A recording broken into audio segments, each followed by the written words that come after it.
चलिए इस एक्सप्लेनर में सीधे गोता लगाते हैं और हाईवे ब्रिजेस की दुनिया के उस अनसुने पहलू को समझते हैं जो रोजमर्रा की जिंदगी का हिस्सा है। विशाल हाईवे ब्रिजेस को सुरक्षित कैसे रखा जाता है, ये पूरी प्रक्रिया बिल्कुल वैसी ही है जैसे किसी इंसान का फुल बॉडी मेडिकल चेकअप हो रहा हो, एक एक चीज की बहुत ही बारीकी से जांच। और इस पूरी प्रक्रिया को समझने के लिए हम इंडियन रोड्स कांग्रेस के इस आधिकारिक मैनुअल को अपना गाइड मान रहे हैं। यही वो अल्टीमेट अथॉरिटी है जो तय करती है कि पुल की सेहत नापने के लिए इंजीनियर्स को किन बेहद सख्त नियमों का पालन करना है। मतलब यहाँ कुछ भी अंदाजे पर नहीं चलता, सब कुछ एकदम नियम से होता है। तो हमारा आज का एजेंडा बिल्कुल एक स्ट्रक्चर्ड मेडिकल चेकअप जैसा ही है। हम शुरुआत करेंगे सुरक्षा की संरचना से, फिर ब्रिज की मेडिकल हिस्ट्री देखेंगे, इसके बाद एकदम नीचे से ऊपर की तरफ बढ़ेंगे, यानी पहले जलमार्ग और नींव, फिर सबस्ट्रक्चर, उसके ऊपर का सुपरस्ट्रक्चर और अंत में फाइनल डायग्नोसिस। चलिए पहले भाग से शुरू करते हैं। नंबर 1, सुरक्षा की संरचना यानी बेसलाइन को समझना। अब यहां सबसे दिलचस्प बात इन दो रिपोर्ट्स के बीच का अंतर है। ओरिजिनल ब्रिज रिपोर्ट जो है ना, वो एकदम पुल के पक्के जन प्रमाण पत्र की तरह काम करती है, और दूसरी तरफ है इंस्पेक्शन रिपोर्ट जो किसी रूटीन हेल्थ चेकअप की तरह होती है। ये दोनों ही दस्तावेज एक दूसरे के पूरक हैं और पुल की असली स्थिति बताने के लिए बेहद जरूरी हैं। आगे बढ़ते हैं भाग 2 की ओर। नंबर 2, ब्रिज की मेडिकल हिस्ट्री, तथ्यों को स्थापित करना। किसी भी ब्रिज की सही उम्र और ताकत का अंदाजा तब तक नहीं लग सकता जब तक उसकी बनावट के बुनियादी आंकड़े न पता हों। इस बेसलाइन डेटा में कुछ बहुत ही महत्वपूर्ण चीजें दर्ज होती हैं, जैसे कि डिजाइन लाइव लोड, नींव के डायमेंशंस क्या हैं, और जिस मिट्टी पर वो टिका है उसकी सुरक्षित भार सहने की क्षमता कितनी है। यही वो सॉलिड डेटा है जिस पर भविष्य के सारे कैलकुलेशंस टिके होते हैं। और इस मामले में नियम अविश्वसनीय रूप से सख्त हैं।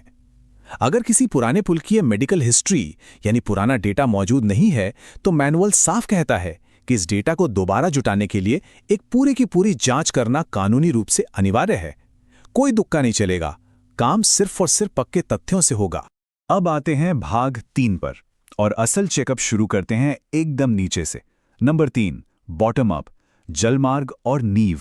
एकदम नींव के स्तर पर जाके इंस्पेक्टर्स असल में कुछ बहुत ही गहरे और गंभीर खतरों की तलाश करते हैं। वे देखते हैं कि मिट्टी का जो असल कटाव है, जिसे स्कावर कहते हैं, वो डिजाइन की लिमिट से ज्यादा तो नहीं। नदी के बहाव में कोई अचानक आया बदलाव या फिर तेज पानी में बहकर आई भारी चीजों के टकराने से नींव को कोई नुकसान तो नहीं पहुंचा। सच कहें तो यही हिस्सा किसी भी ब्रिज की असली जीवन रेखा होता है। पानी के स्तर से थोड़ा ऊपर उठते हैं और चलते हैं भाग 4 की तरफ। नंबर 4, मुख्य भाग, सबस्ट्रक्चर और बेरिंग। अब ये पॉइंट बहुत ही क्रूशियल है। बात सिर्फ खंभों या सतह पर दरारें ढूंढने की नहीं है। इंस्पेक्टर्स को ये भी चेक करना होता है कि एबटमेंट के पीछे जो छोटे छोटे वीप होल्स होते हैं वो सही से पानी बाहर निकाल रहे हैं या नहीं। सोचकर देखिए, अगर अंदर फंसा पानी बाहर नहीं निकल पाया तो उसका भयानक प्रेशर पूरे के पूरे स्ट्रक्चर को अंदर से तोड़ सकता है। पुल का एक बहुत ही शानदार हिस्सा होता है जिस पर रोज गुजरने वालों का शायद ही कभी ध्यान जाता हो, इलास्टोमेरिक बेरिंग।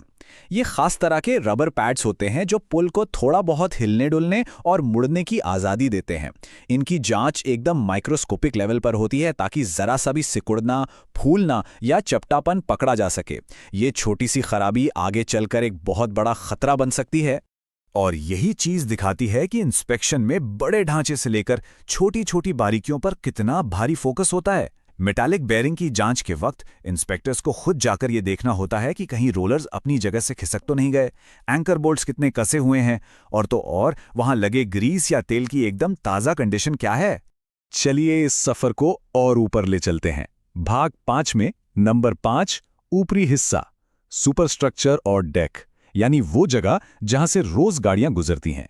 कंक्रीट सुपरस्ट्रक्चर के लिए इस फिजिकल एग्जाम का मेन टारगेट अंदरूनी खराबियों को पकड़ना होता है। इंस्पेक्टर्स खास तौर पर कंक्रीट के झड़ने, जिसे स्पैलिंग कहते हैं, अंदर के सरियों में लग रहे जंग या डेक पर महसूस होने वाले किसी भी अजीब से वाइब्रेशन की तलाश करते हैं। ये सब चीजें सीधे तौर पर सुरक्षा से जुड़ी हुई हैं। वहीं जब ब्रिज का डिजाइन स्टील या सस्पेंशन वाला होता है तो जांच का फोकस पूरी तरह से बदल जाता है। तब सारा ध्यान इस बात पर होता है कि स्ट्रक्चर का अलाइनमेंट एकदम सटीक हो, एक एक रिवेट मजबूती से कसा हो और ब्रिज का पूरा भार उठाने वाले टेंशन केबल्स में कोई खराबी ना हो। यहाँ एक ढीला पेंच या कमजोर वेल्ड बिल्कुल भी बर्दाश्त नहीं किया जाता। और इस चेकअप का आखिरी हिस्सा उन चीजों पर होता है जो रोजमर्रा में दिखाई देती हैं। ये पक्का करना कि एक्सपेंशन जॉइंट्स की वजह से डेक में दरारें तो नहीं आ रही, पानी निकलने वाली नालियां पूरी तरह से साफ हैं, और कहीं किसी गाड़ी की टक्कर से हैंडरेल्स तो नहीं टूट गए। ये देखने में छोटी लगने वाली चीजें ब्रिज की लंबी उम्र के लिए एक बहुत बड़ा रोल प्ले करती हैं। ये सारा डेटा इकट्ठा करने का कोई फायदा नहीं अगर उसका सही इलाज ना हो। तो आते हैं हमारे आखिरी भाग पर, नंबर 6, अंतिम डायग्नोसिस, अवलोकन से कार्रवाई तक। ये इतना जटिल और लंबा प्रोफार्मा आखिर में एक बेहद सख्त मेंटेनेंस शेड्यूल में तब्दील हो जाता है। इंस्पेक्शन में पकड़ी गई हर एक छोटी बड़ी खामी को एक मैंडेटरी एक्शन आइटम में बदल दिया जाता है। और सिर्फ इतना ही नहीं, उस मरम्मत को पूरा करने के लिए एक सख्त डेडलाइन भी तय की जाती है। इस काम में टालम टोल की कोई गुंजाइश नहीं है। इस पूरी मेंटेनेंस साइकिल की जो सबसे भारी जिम्मेदारी है वो रिपोर्ट के इस आखिरी लाइन से तय होती है। इंस्पेक्शन करने वाले अधिकारी को कानूनी तौर पर यह लिखकर देना होता है कि उसने खुद इस पूरे पुल की अपनी आंखों से जांच की है। ये एक पर्सनल सर्टिफिकेशन है जो जवाबदेही और सुरक्षा का सबसे पक्का सबूत है। ये पूरा एक्सप्लेनर एक बहुत ही पावरफुल विचार के साथ खत्म होता है।